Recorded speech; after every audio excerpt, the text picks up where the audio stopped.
दलितों को, पिछड़ों को कोई सम्मान भारतीय जनता पार्टी में नहीं मिला, आरएसएस में नहीं मिला। संविधान को ही खत्म करना चाहते हैं।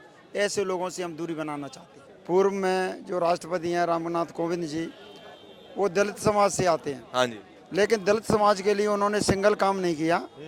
सिर्फ जो जो बीजेपी है, भारतीय जनता पार्टी, उनके सहारे पर कठपुतली तक नचते रहे हैं और वही देश। राष्ट्रपति कठपुतली हैं? हाँ, कठपुतली हैं। हाँ, अगर किसी विपक्ष की सरकार गिरानी है तो रात के 2 बजे सिग्नेचर करने के लिए राष्ट्रपति पहुंच जाए।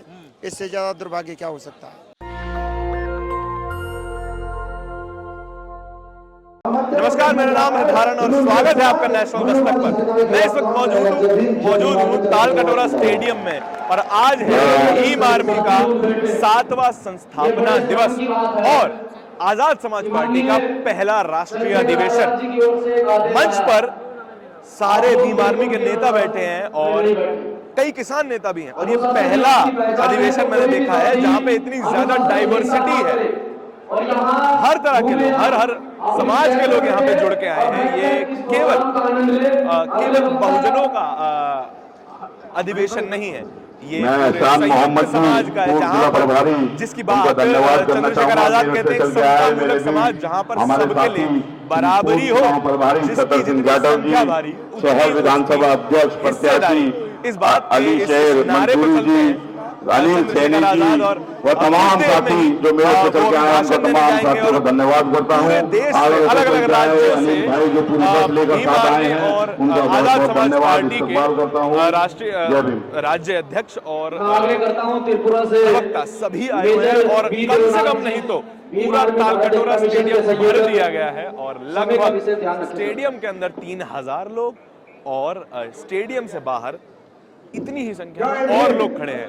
कम से कम नहीं तो 5000 लोगों की संख्या इस वक्त तालकटोरा स्टेडियम के अंदर और बाहर दोनों मिलाकर है। लेकिन एक बात समझिए, हम यहाँ पर खड़े थे और ये प्रोग्राम देख रहे थे तो आपको तालकटोरा स्टेडियम में इस वक्त सभी महापुरुषों की तस्वीरें दिख रही होंगी। यहाँ कबीर है, बुद्ध है, यहाँ पर भगत सिंह भी हैं, नानक जी भी हैं।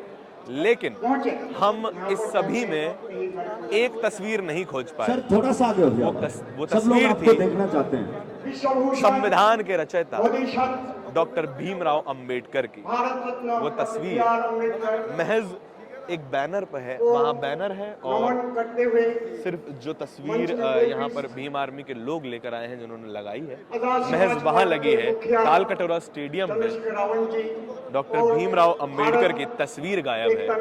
ये सिंबोलिज्म आप समझिए कि किस तरीके से अंबेडकर साहब को ये राजनीति भुला देना चाहती है और किस तरीके से उनकी विरासत को खत्म कर देना चाहती है और उस विरासत को संजोने का सपना और आगे बढ़ाने का सपना भीम आर्मी और आजाद समाज पार्टी देती है। हालांकि राजनीतिक रूप से वो जनता के लिए स्वीकार्य अभी तक नहीं हुए हैं, लेकिन वो पहला कदम है।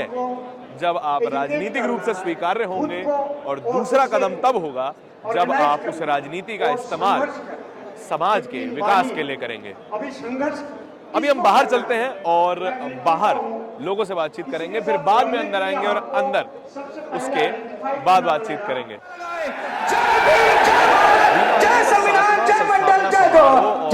आजाद समाज पार्टी का पहला राष्ट्रीय अधिवेशन समाप्त हो चुका है और बहुत सारे बड़े ऐलान हुए हैं, बहुत सारी बड़ी पार्टी में स्ट्रक्चरल चेंजेस की बात हुई है।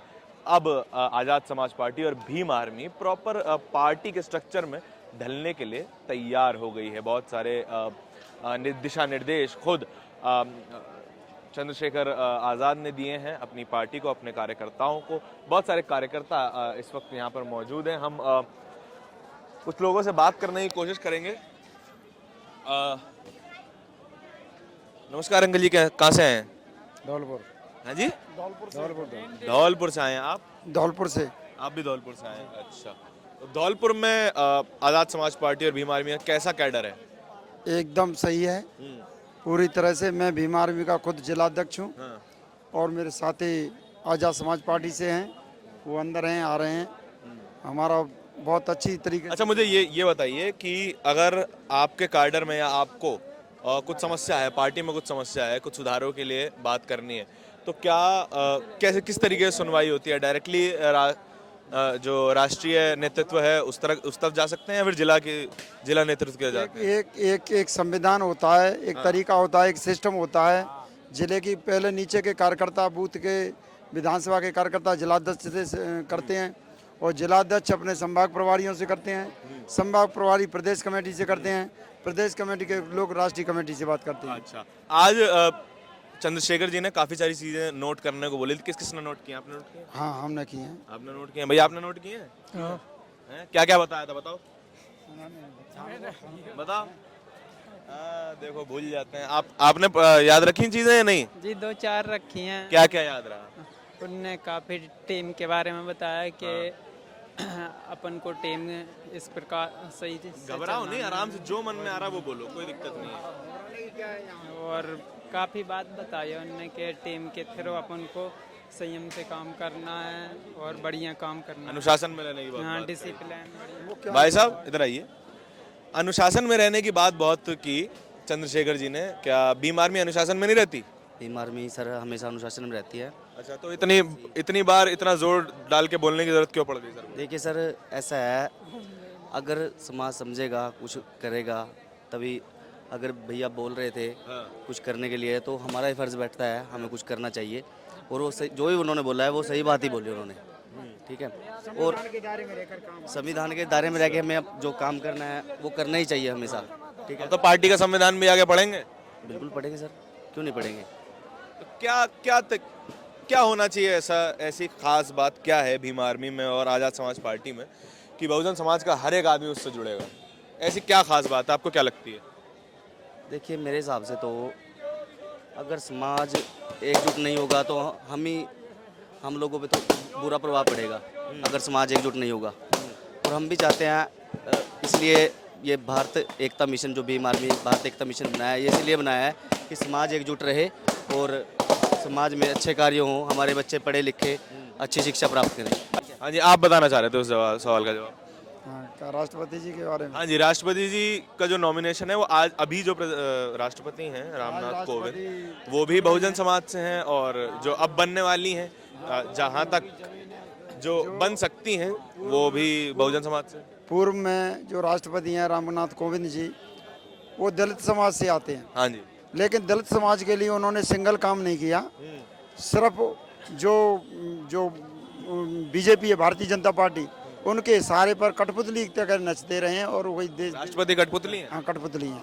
और ये आने वाला भी ये कठपुतली का ही काम करे। ऐसा क्यों लगता है? ऐसा इसलिए लगता है, समाज एक है तो वो तो समाज के लिए तो सहानुभूति होगी ना। समाज के लिए सहानुभूति होनी चाहिए, लेकिन सहानुभूति का कोई कार्य नहीं किया। सहानुभूति का 5 साल में कोई एक कार्य नहीं बता सकते कि ये किया है। अच्छा। हाँ, अगर किसी विपक्ष की सरकार गिरानी है तो रात के 2 बजे सिग्नेचर करने के लिए राष्ट्रपति पहुंच जाए, इससे ज्यादा दुर्भाग्य क्या हो सकता है। सही बात। तो आप अगर आपकी पार्टी अगर सत्ता में आती है तो क्या अलग होगा बहुजन समाज से? संविधान के तहत कार्य होगा, संविधान के खिलाफ कोई कार्य नहीं होगा। इनका निजी संविधान है, निजी संविधान के तहत काम करते हैं। संवैधानिक प्रक्रिया के तहत कोई आज तक न कार्य किया है, न आजाद समाज पार्टी का भी तो निजी संविधान आने वाला है। निजी संविधान है, वो तो कार्य अपनी जो अपने क्रियाकलाप है उनके आधार पर चलने के लिए है। लेकिन संविधान तो वही मानना पड़ेगा जो मुख्य संविधान है, बाबा साहब के द्वारा लिखित है, वो संविधान है। उसके तहत जब सरकार बनती है, वो सरकार हमारी काम करेगी और इस संविधान के तहत संगठन के लोग काम करेंगे। ये हमारे राष्ट्रीय अध्यक्ष का प्रोटोकॉल होता है। अच्छा, मुझे ये बताइए कि क्या आजाद समाज पार्टी या भीम आर्मी में महज बहुजनों के लिए जगह है, सवर्णों के लिए कोई जगह नहीं है? नहीं, सबके लिए है, लेकिन अभी फिलहाल बहुजनों के लिए, क्योंकि बहुजनों को न्याय नहीं मिला है। अगर कोई सवर्ण आकर काम करना चाहता है बहुजन समाज के लिए, तब दलितों को, पिछड़ों को कोई सम्मान भारतीय जनता पार्टी में नहीं मिला, आरएसएस में नहीं मिला, तो हम लोग उनको क्यों दें? हाँ। उन्होंने हमारे संविधान की धज्जियां उड़ा दी हैं, संविधान के अनुकूल कोई कार्य नहीं किया जा रहा है, तो उनको हम तब जो क्यों दें जो हमारे बाबा साहब के संविधान के खिलाफ हैं, संविधान को ही खत्म करना चाहते हैं। ऐसे लोगों से हम दूरी बनाना चाहते हैं। अच्छा, अंकल जी क्यों संविधान खत्म करना चाहते हैं? सर कह रहे हैं कि संविधान खत्म करना चाहती है बीजेपी आरएसएस, क्यों? ऐसा क्यों है? क्यों इन्होंने सदियों से राज किया, जातिवाद, छुआछूत, तो ऐसी क्या दुश्मनी है इन दलितों से आए दिन जातिवाद, आए दिन जो क्या है इन पर अत्याचार हो जाते हैं। तो नहीं तो बीजेपी सुनती, नहीं कांग्रेस सुनती, कोई नहीं सुनता है। अच्छा, कोई पार्टी नहीं, मायावती जी भी नहीं? हाँ, कोई पार्टी नहीं। अभी अभी जितेंद्र मेघवाल पाली में हत्या की गई, उसकी सिर्फ मूंछ रखाने पर जी कितनी बेमनस्ता है। एक मानव को मूंछ रखाने वाला, क्यों जनानियों के तो मूंछ होती नहीं है, मर्दों हाँ। तो मूंछ होती है, उसको जो क्या है बक्सा भी नहीं, बताइए कितनी बेमनस्ता की बात है। हाँ जी, बताइए, आप कुछ कह रहे हैं? मैं पाली वाली घटना के बारे में कहना चाह रहा हूँ। हाँ, जो जितेंद्र मेघवाल भाई दलित जाति से आते थे, तो उनको सिर्फ स्वर्ण कास्ट के राजपूतों लोगों ने मूंछ रखने पर ही उनकी हत्या कर दी। तो इसमें एक हिंदू लोग एक दूसरे की की हत्या कर देता है, तो भारत देश में और अन्य सारे कई संगठन बने हुए हैं, वो एक दलित की या हिंदू की हत्या हिंदू लोग करते था तो उसके खिलाफ में कोई ना धरना, ना प्रदर्शन, ना विरोध कुछ नहीं करते हैं। और जो हाल ही में उदयपुर में जो घटना हुई थी कन्हैयालाल टेलर वाली, तो उसके खिलाफ में पूरे भारत देश ने एक्शन लिया, नेट बंद कर दिया राजस्थान के अंदर। ऐसा जातिवादी मानसिकता हमारे देश में पनप रही है। ठीक, देखिए, आप इस चीज़ से समझ सकते हैं कि जब सवाल हिंदू और मुसलमान का आता है तो सभी हिंदू हो जाते हैं, लेकिन जब हिंदू ही हिंदू की हत्या करे तब कोई सवाल नहीं उठाया जाता। अगर वहाँ सवाल उठाते हैं तो जातिवाद कहा जाता है। राजस्थान की मेघवाल घटना के बारे में बताया, लखनऊ की घटना के बारे में आप जानते हैं, और ऐसी असंख्य घटना है। मध्य प्रदेश में एक आदिवासी महिला की घटना है, छत्तीसगढ़ में असंख्य घटनाएं होती हैं, लेकिन उनकी बात नहीं होती। बात होती है तो राष्ट्रीय स्तर पर केवल वोट उठाने के लिए।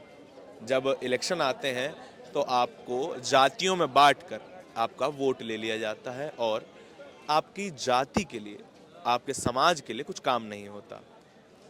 कैमरे के पीछे मेरे साथी आशीष के साथ दिल्ली से धारण की रिपोर्ट। धन्यवाद। नेशनल दस्तक की आपसे गुजारिश है कि अगर इसको बचाना चाहते हैं तो नेशनल दस्तक को सब्सक्राइब करने के लिए रेड कलर के सब्सक्राइब बटन को दबाएं, फिर बेल आइकन की घंटी दबाएं। नेशनल दस्तक को बचाने के लिए बहुत जरूरी है कि हर खबर को शेयर करें, लाइक करें, कमेंट जरूर करें।